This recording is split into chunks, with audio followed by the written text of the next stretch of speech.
രാത്രി കഴിഞ്ഞു, പകൽ അടുത്തിരിക്കുന്നു. അതുകൊണ്ട് നമുക്ക് ഇരുട്ടിന്റെ പ്രവൃത്തികൾ മാറ്റിവെച്ച് വെളിച്ചത്തിന്റെ ആയുധവർഗം ധരിക്കാം. ഈ വാക്യം നമ്മെ ഓർമ്മിപ്പിക്കുന്നത് ഒരു പുതിയ ആത്മീയ പ്രഭാതം വരുന്നുവെന്നാണ്. രാത്രി എന്നത് പാപം, ആശയക്കുഴപ്പം, ദൈവത്തിൽ നിന്ന് നമ്മെ അകറ്റി നിർത്തുന്ന ധാർമ്മിക ബലഹീനത എന്നിവയാണ്. എന്നാൽ പകൽ എന്നത് ദൈവത്തിന്റെ സത്യം, കൃപ, നീതി എന്നിവ നമ്മുടെ ജീവിതത്തിലേക്ക് കടന്നുവരുന്നതിനെയാണ് പ്രതിനിധീകരിക്കുന്നത്. വെളിച്ചത്തിന്റെ മക്കളെന്ന നിലയിൽ കോപം, അസൂയ, അഹങ്കാരം, ഇരുട്ടിന്റെ മറഞ്ഞിരിക്കുന്ന എല്ലാ പാപങ്ങളും ഉപേക്ഷിക്കാൻ നാം വിളിക്കപ്പെട്ടിരിക്കുന്നു. പകരം വിശ്വാസം, സ്നേഹം, വിനയം, നീതി എന്നിങ്ങനെ വെളിച്ചത്തിന്റെ ആയുധവർഗം നാം ധരിക്കണം.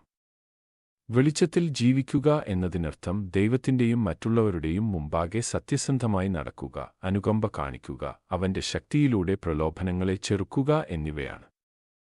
ഓരോ പുതിയ ദിവസവും ദൈവത്തോട് കൂടുതൽ അടുക്കാനും അവന്റെ നന്മയെ പ്രതിഫലിപ്പിക്കാനും ഇരുണ്ട ലോകത്തിൽ വെളിച്ചങ്ങളായി പ്രകാശിക്കാനുമുള്ള ഒരു ക്ഷണമാണ്.